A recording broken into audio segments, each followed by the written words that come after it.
Hello student, this is chapter first of history, French Revolution. We will discuss here next topic a growing middle class envisages an end to privileges.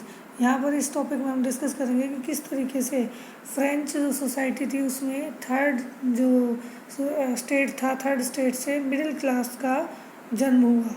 In the past peasants workers had participated in revolts against increasing taxes and food scarcity, but they lacked the means and programs to carry out full-scale measures that would bring about a change in social and economic order.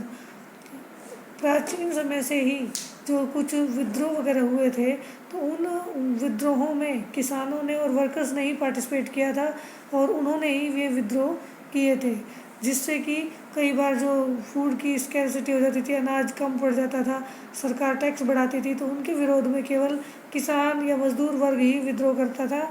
लेकिन इसमें इन लोगों ने जो विद्रोह किया उस विद्रोह से उन प्रोग्राम्स या उन साधनों को अनदेखा किया गया जिससे कि सोसाइटी में एक नया बदलाव आ सके. यानी कि विद्रोह तो हुए लेकिन इतने ज़ोरदार नहीं हुए कि सोसाइटी का जो स्ट्रक्चर है वो चेंज हो सकता है. हम पहले ही पढ़ चुके हैं कि वहाँ उस समय फ्रांस में 3 ग्रुप बने हुए थे, फर्स्ट स्टेट, सेकंड स्टेट और थर्ड स्टेट. तो ये थर्ड स्टेट की हम यहाँ पर बात कर रहे हैं. ये जो टैक्स देने वाला थर्ड स्टेट था इसमें ही किसान मजदूरों के साथ साथ कुछ व्यापारी वर्ग भी आते थे. This was left to those groups within the third state who had become prosperous and had access to education and new ideas. अभी हम बात कर रहे थे कि थर्ड स्टेट में कुछ किसान मजदूरों के अलावा कुछ लोग और भी शामिल थे जो कि व्यापारी थे या एजुकेटेड पर्सन्स थे जिन्हें धीरे धीरे नए आइडियाज़ के बारे में ज्ञान हो चुका था. In the 18th century witnessed the emergence of social group termed the middle class, who earned their wealth through an expanding overseas trade and from the manufacture of goods such as woolen and silk textile that were either exported or bought by the rich member of society. Third state में 18th century में से ही एक ऐसे group का निर्माण हुआ जिसको हम मिडिल क्लास कहते हैं. ये मिडिल क्लास कौन सा वर्ग था? ये बहुत ज़्यादा गरीब वर्ग नहीं था, बल्कि बहुत ज़्यादा अमीर भी नहीं था और बहुत ज़्यादा गरीब भी नहीं था. मिडिल क्लास यानी कि वो व्यापारी जो अपना वूलन का या सिल्क का कपड़ा जो था वो बेचते थे और उस कपड़े को बेचकर वो कुछ धनी बन गए थे, उनके पास कुछ पैसा आ गया था और वो बिल्कुल लोअर क्लास से थोड़ा सा ऊपर आ चुके थे. बहुत ज़्यादा धनी भी नहीं हुए थे लेकिन बहुत ज़्यादा गरीब भी नहीं रहे थे, यानी कि बीच में आ रहे थे, इसीलिए उसको मिडिल क्लास का नाम दिया गया. In addition to merchants and manufacturers the third state included professions such as lawyer and administrative officials. इन व्यापारियों के साथ साथ और उत्पादकों के साथ साथ इस मिडिल क्लास में कुछ एजुकेटेड लोग भी थे, जैसे लॉयर थे, वकील वगैरह, या एडमिनिस्ट्रेटिव ऑफिशियल्स जो दरबार में काम करने वाले अधिकारी होते थे, वो भी इसी मिडिल क्लास सोसाइटी में आते थे.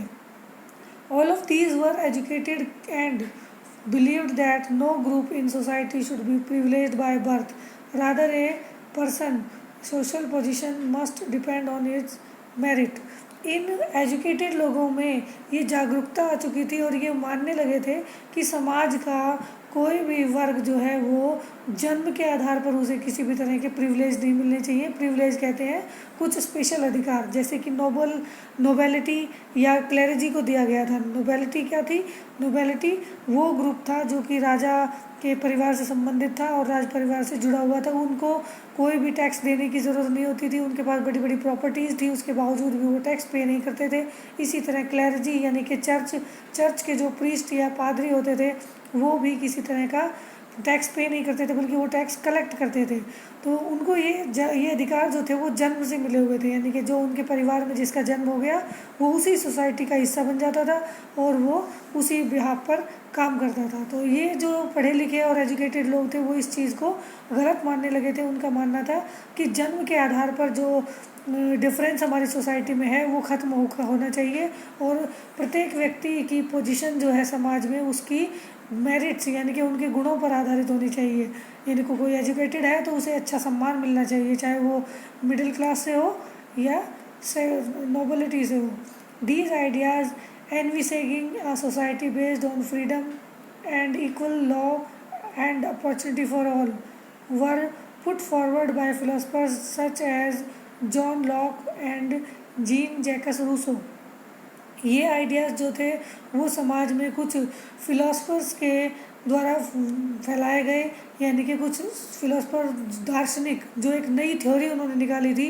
तो इन जो फिलोसफर्स में थे कुछ मुख्य फिलोसफर्स थे हमारे जॉन लॉक और Jean Jacques Rousseau.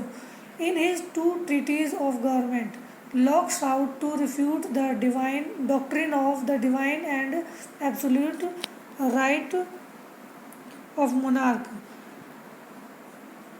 John Locke ने एक बुक लिखी 2 treatises of government, यानी कि गवर्नमेंट के साथ 2 संधियाँ, ट्रीटीज मतलब उसके साथ समझौते, सरकार के साथ 2 समझौते। उनमें उसने कहा कि डॉक्ट्रिन ऑफ डिवाइन ख़त्म होना चाहिए, यानी कि जो डिवाइन मतलब दैवीय अधिकार जो थे, यानी कि जन्म के आधार पर जो अधिकार मिले हुए थे उनको ख़त्म किया जाना चाहिए।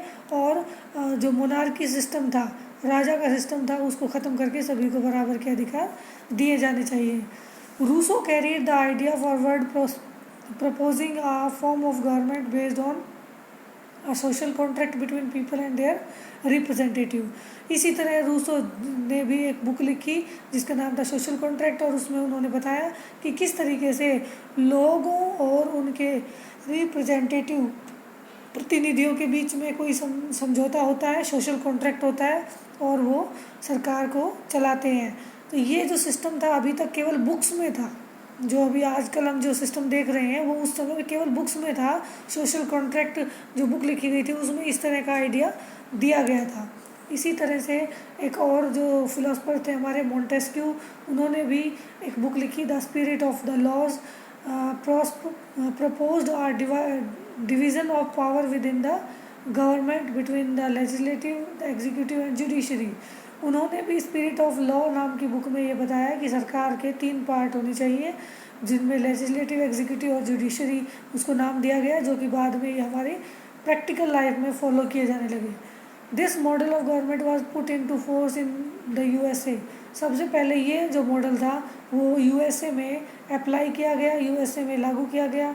After the 13 colonies declare their independence from Britain, जहाँ पर यूएसए अमेरिका में सबसे पहले स्वतंत्रता या हम कह सकते हैं फ्रीडम की शुरुआत हुई थी। और वहाँ पर इन फ्रांस के जो ये फिलोसफर्स थे उनकी थ्योरी ने काम किया। वहाँ पर 13 अलग अलग कॉलोनियाँ थी जो कि ब्रिटेन के अधीन थी, और ब्रिटेन से स्वतंत्रता प्राप्त करने के बाद इन 13 कॉलोनियों ने मिलकर एक सरकार बनाई और उस सरकार को इन्हीं फिलोसफर्स की पॉलिसी पर आगे बढ़ाया गया। The American Constitution and its guarantee of individual rights was an important example for political thinker in France। America में जो कॉन्स्टिट्यूशन बनाया गया और जो इक्वल राइट्स की जो हर मनुष्य को, हर नागरिक को अधिकार देने की बात की गई, उससे फ्रांस के जो पॉलिटिकल लीडर्स थे उन्हीं की सोच का ये परिणाम था। The ideas of these philosophers were discussed intensively in saloons and coffee houses and spread among people through books and newspapers। ये जो आइडियाज़ थे, इन फिलोसफर्स के आइडियाज़ जो थे वो हर जगह पर अब डिस्कस किए जाने लगे, सैलून्स में, कॉफ़ी हाउसेस में। ये जहाँ भी लोग मिलते जुलते थे, जहाँ भी लोगों का कोई इकट्ठे होते थे वहाँ पर वो या इस चीज़ को डिस्कस करने लगे। These were frequently read allowed in groups for benefit of those who could not read and right.